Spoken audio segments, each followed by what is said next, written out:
Bonjour, je m'appelle Marie Vermeaux. Le monde de l'enfance m'a toujours fascinée. Et les événements actuels me semblent rendre encore plus urgente la nécessité de s'interroger et d'échanger sur les thèmes de l'enfance et de l'éducation.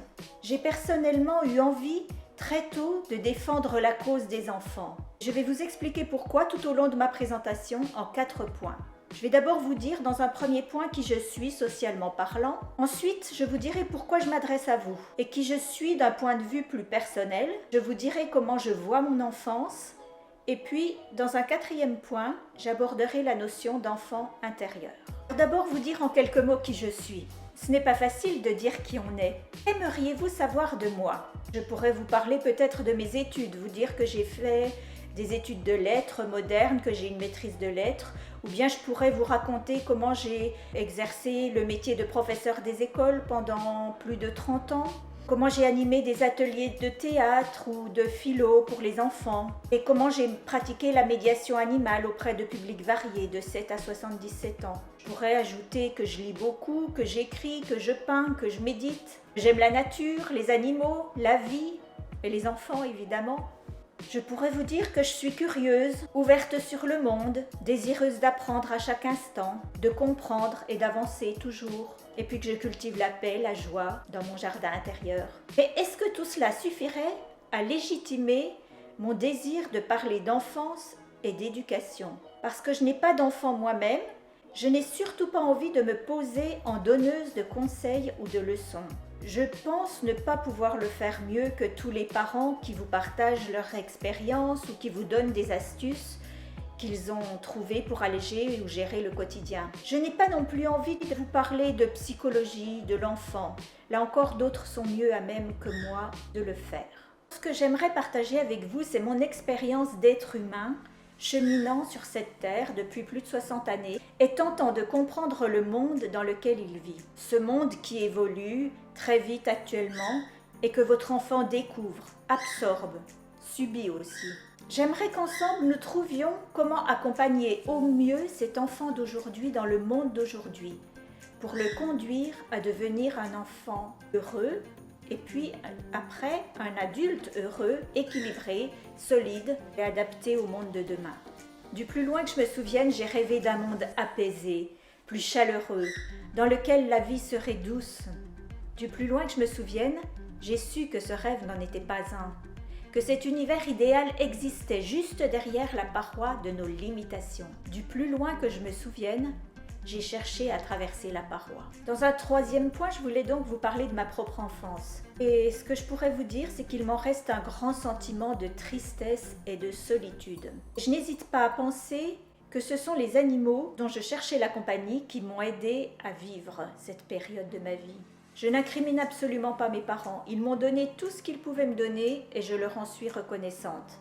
J'ose pourtant dire que ma mère n'a pas réussi à m'aimer. J'accepte aujourd'hui de reconnaître ce fait et de me pencher au-dessus du gouffre de tristesse qui s'ouvre alors en moi, pour en mesurer toute l'ampleur, sans qu'il m'aspire pourtant, comme ça a été le cas pendant de nombreuses années. Je pense être quelqu'un de très sensible, peut-être l'étais-je trop.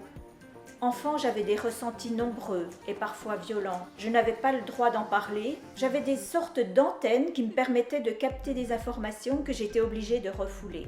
J'en arrive maintenant au concept d'enfant intérieur. C'est la reconnexion à cet enfant intérieur ou à ces enfants intérieurs, puisqu'on peut considérer qu'on en a plusieurs, qui correspondent aux différents stades de l'enfance. C'est donc cette reconnexion qui m'a beaucoup aidée à guérir de cette enfance chaotique. C'est Antoine de Saint-Exupéry qui déplorait le fait qu'on ait tous été des enfants, mais que bien peu d'adultes s'en souviennent. J'ai donc réussi, avec l'aide d'un merveilleux thérapeute, à me connecter à cet enfant que je fus et à croire cette petite fille intérieure qui sanglotait et qui me confiait son désespoir.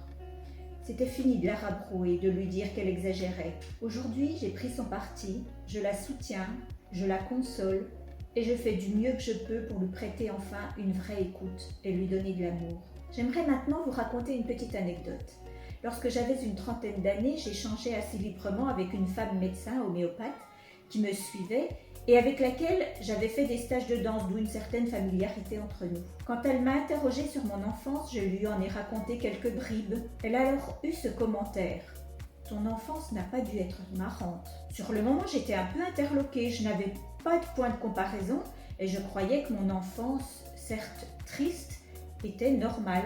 Ça a donc été une première prise de conscience de ce que toutes les vies de famille n'étaient pas forcément pesantes. Mais lorsque plus tard, je lui ai confié qu'il me semblait ne pas avoir reçu d'amour de ma mère, elle m'a répondu « Puisqu'elle t'a fait à manger tous les jours et qu'elle ne t'a pas mise sur le trottoir, tu peux considérer que ta mère t'a aimé. » On tend à nous faire croire que les mots mère et amour sont forcément liés. Et j'ai adopté cette croyance. J'ai longtemps eu honte de ressentir ce que je percevais.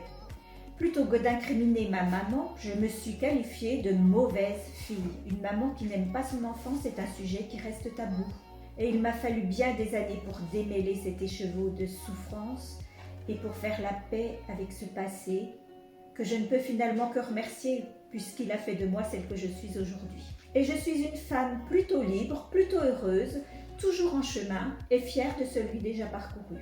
C'est donc cette enfance écorchée qui m'a amenée à faire le choix de ne pas avoir moi-même d'enfant, de peur de ne pas être une bonne mère. Elle m'a aussi conduite à défendre la cause des enfants. J'ai tenté de le faire à travers mon métier principal d'enseignante en maternelle ou à travers mes activités parallèles d'animation, d'ateliers théâtre, philo, de médiation animale.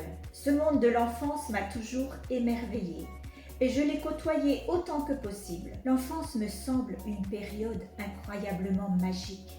C'est le moment où tout est possible. Cet univers m'attire donc comme un aimant, tant je le pressens beaucoup plus vaste, plus riche et plus puissant que ce qu'il est commun de penser. J'ai utilisé la pédagogie Montessori dans ma classe. Je me suis intéressée très tôt à l'éducation positive, mais j'avais encore le sentiment que ce n'était pas suffisant. Je soupçonne le jeune enfant d'être bien davantage que ce à quoi on le réduit. Je sais aussi que l'enfant est l'avenir de l'homme et que les enjeux de l'éducation sont colossaux. D'où ce désir profond de partager mon expérience et mes réflexions avec tous ceux qui ont une responsabilité vis-à-vis d'un enfant, quel qu'il soit, et donc avec vous tous, qui avez conscience de l'importance d'offrir le meilleur à chaque petit humain.